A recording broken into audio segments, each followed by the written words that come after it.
Tyler. Hey, how's it going? Great. I wish I knew this was a black tie event. I feel severely underdressed. Well, this is my first Zoom conference session, so I decided to really go in.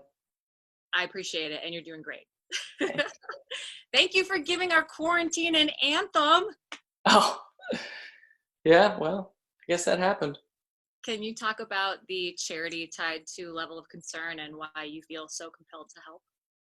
Yeah, so Crew Nation is a charity that helps a lot of the people that are behind the scenes of the music industry that kind of help it move forward, specifically the live aspect of music. And we have a lot of crew members, but also all the arenas and venues that we've visited while on tour. There's so many of these buildings that are kind of like the lifeblood of some of these cities, and they have so much staff and so many great people there. And this is a moment where, with everything on hold, just like a lot of industries, there's a lot of uncertainty. And being a part of this industry, we felt like it would just it made sense to partner up with a charity that was going to look after those people. Well, that's amazing. And you also have some merch that specifically goes to Crew Nation on the website. Who Yeah, designed that we have shirt? like a hoodie and stuff that if you purchase that, oh wow, nice. That's, That's what it looks like. yeah, that's what it looks like. So that's at the 21 Pilots merch store. You can also donate directly and apply for relief if you've been affected at livenationentertainment.com/crewnation. Let's talk about the video, which is incredible that this is coming out of quarantine and so perfect in its essence. Is this pretty much a documentary? Yeah, kind of. You're watching us film a video and build a song at the same time, and yeah, I mean, it just made sense. I really enjoyed being able to go back to the way we used to make videos, which was no budget, no crew, just a simple idea, and using our friend Mark with his editing knowledge and his ability to kind of like piece it all together. And that was it. That's how we always did videos before a label got involved, before we had money to spend on a music video. And so it was really fun to have an excuse to get back to that. Sure. Are you and Josh really neighbors? That's our ninth house. So yeah, in our ninth houses we're neighbors. Nice. This is the first song that you also wrote on electric guitar. Yeah. What kind of other things are you doing differently or maybe for the first time? Actually, this is one of the first songs that Josh was recording drums in a different, like in his own studio, and sent them over. And so it was truly a back and forth on the sound of the record, which was kind of a first for us. We always kind of got together for drums. And so that, paired with me kind of learning how to play electric guitar for the first time, it kind of created a bit of a new sound for us, at least. This was also produced with Paul from Mute Math again. How have you guys been able to work together? Is it this guy? Yeah, I mean, so Paul was in a band called Mute, which Josh and it was one of our favorite bands, and we were lucky enough to tour with them as well, and just struck up a natural relationship with them. And specifically Paul, for me, I just admired his DIY attitude all through their career. They recorded all their own records, and he's helped me in a lot of ways with just some of the programming, specifically with drums. There's a science to capturing live drums. There's a science to capturing the energy that Josh would put out on a live kit. And there's so many mics and so many takes and so much editing. And so specifically in that realm, Paul has really stepped in and kind of like taught me some of the things that he's learned really through trial and error for him, because he just taught himself as well. So. Sure. Is this the beginning of a new era?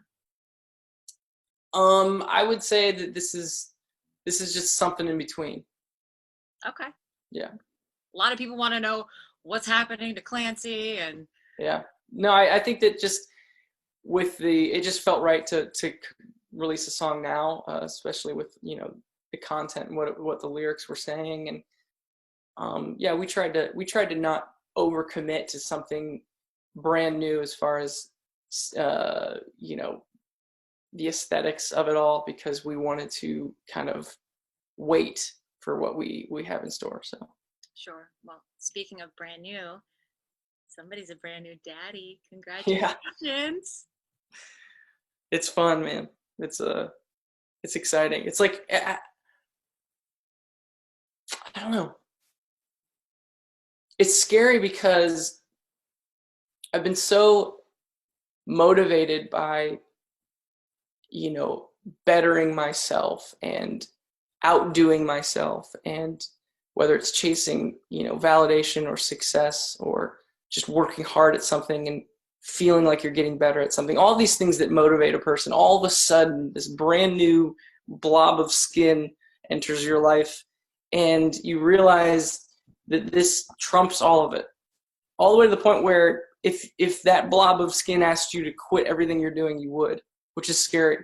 And so my daughter is such a fun but exciting, new, scary motivation for why I do what I do, and it's just fun to wake up every day. So Love that. Babies are the best. mm-hmm. Are you telling any dad jokes yet? I've been holding off, but I've been collecting them, waiting for you know, when I get back out into the world to unleash their beauty. Do you have as many sleeping photos of Roe as you do of Josh yet? It's getting close. It's a lot of years of touring, traveling in a van, you know, sharing hotel rooms with guys. Like, you know, so I think it was a running joke for a while. Josh and I would try to like just capture each other sleeping, which is silly, I guess. But to send that in like a group thread with your guys that you're traveling with, it's I don't know, turned into like a gotcha moment. And so I do have a lot of sleeping photos of Josh, but it's getting close there because I do enjoy staring at my daughter when she's sleeping. Maybe a coffee table book one day. Yeah, that'd be great. You know you have the most amazing fans, and I thought we could do some quick hits. Fielded a bunch of questions, so feel free to pass, and we'll just run down and get kind of your first initial reaction, okay? Okay. All right, your favorite Pokemon. Clefairy. Thoughts about doing a live concert from home.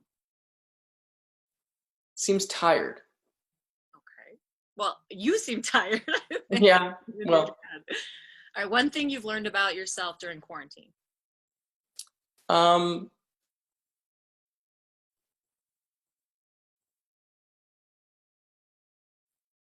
Lack of self-control, getting myself to go to bed when my wife is not making me. Gotcha. Have you been cooking at all? No. I don't know how to cook. Okay. Thoughts on Animal Crossing? I've not played it, and I feel like I'm missing out because it seems like it would be right up my alley. Your favorite thing about watching Jenna be a mom? She somehow doesn't get tired.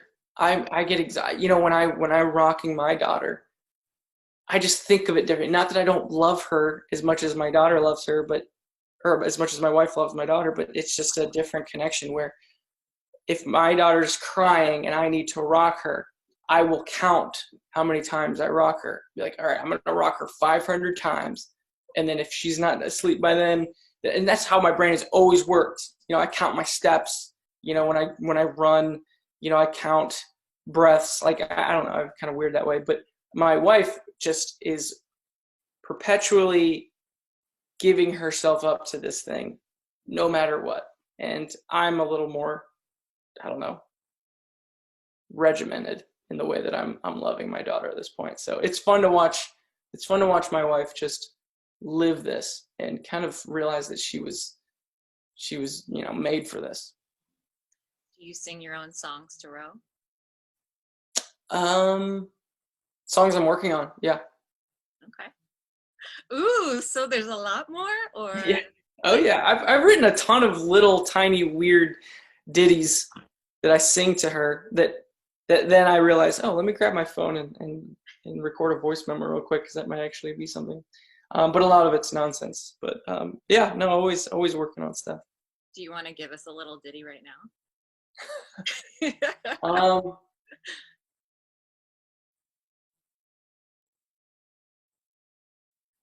there was a song that it says a nursery rhyme, but I changed the lyrics. There was a time where she was staying up all hours of the night, and I tried to give my wife a break, and so my daughter and I would watch Lord of the Rings together, and so I replaced the lyrics to a well-known song. It would say, Rosie baby, she's my girl MacGyver. Out of all the people, she's in my top fiver. Right behind Gimli, Legolas, and Strider. Rosie baby, your mommy's number one. Oh, that's amazing. Yeah, and she just would stare at me like, you're an idiot. That's just a baby thing. Don't take it Yeah. personally. All right, if you were a muffin, what flavor would you be?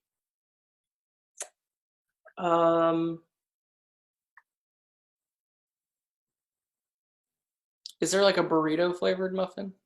There it definitely is now. Okay. Favorite Mario Kart character?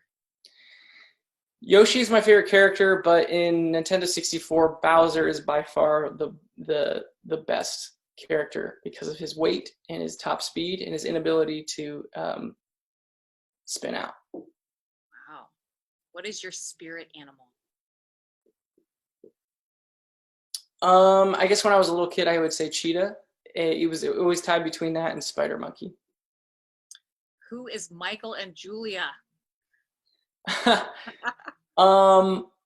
guess when I was writing that song, I loved the idea of just name dropping two random people because I feel like everyone has a Michael and a Julie in their life that are either thinking they're experts on what's going on in the world or experts on your personal relationships. And I personally have a friend named Michael, and but I don't think I was thinking of him particularly as much as I was just picking two names that I felt applied to what most people would think as, I don't know, annoying people.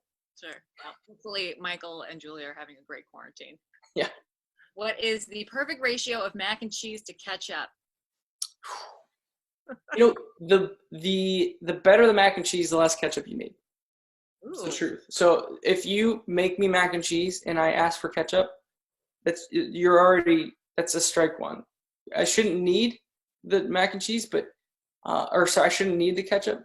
But if it's that home style crap, like I'm gonna put ketchup on it. Okay. What was your favorite subject in school?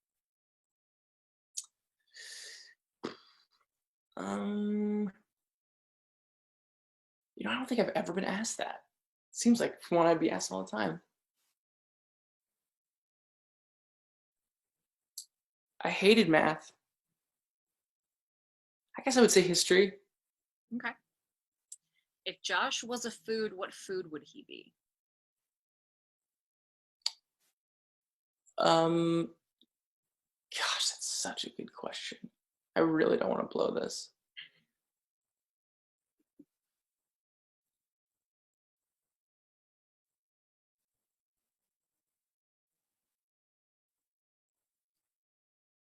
He would be a kiwi, but kiwis have a little fuzz on them, and this guy is just hairless everywhere. So I'm a shaved kiwi. Oh my god. Hashtag shaved kiwi. All right, just a couple more. What was harder, naming Ro or Ned? Ooh, Ned was way easier. I think when you're naming your kid, the way that I've explained it to people is there's so much pressure leading up to it where before she's born, you're wondering, is this the right name? Is she gonna get made fun of for some reason? Does this there's just a lot of pressure in naming someone. But then when she was born, it was like, oh yeah, no, that's her name. It's perfect. It connects perfectly. And that's why whenever you ask your parents or someone older about, hey, how did you name your kids? Like, don't you feel like there was a pressure there? They always meet that question with oh no, it was easy, because they remember what it was like to just see that name connect with that person, and it makes sense. They kind of forget there is a natural, worry that the name isn't going to work, but that's all resolved once you see the kid. What's your BTS bias? DS buys. The I Josh and I, well, our first place that we ever played music other than our own country was in Asia, and we went to um, Japan and Korea and even to China, and we'll always have an affinity towards the culture. And that was before kind of this whole thing started happening, and to watch it happen, I don't know, it's just exciting for us to watch. So a pass then. Yeah. Gotcha. All right. I know you got to go. Thank you so much for taking some time with us. If you'd like to lead us out with any direct messages to the clique, I'd like to give you that opportunity. I mean, obviously stay safe. And I don't know, I guess I would say that everyone's going through a different version of this. I think it's easy for us to all apply our experience through through all of this and think that everyone's going through the same thing. Some people have a yard and some people don't, and that can be a difference. When you're trapped in a single room, the anxiety starts to pile up, and so just be considerate when we all start making decisions on how best to get back out there, because everyone is going through something different. And the slower we move and the more understanding we are about everyone's differences, the better chance we'll have coming out of this not having lost any of ourselves. That's amazing. Thank you so much. Also, stream the hell out of Level of Concern, because that's like a nice little warm blanket. Quarantine Yeah. to cover up with. We can't wait to hear the new stuff. Love to you and the whole family, and we'll hopefully see you soon. Thank you so much for having me. I'll see you.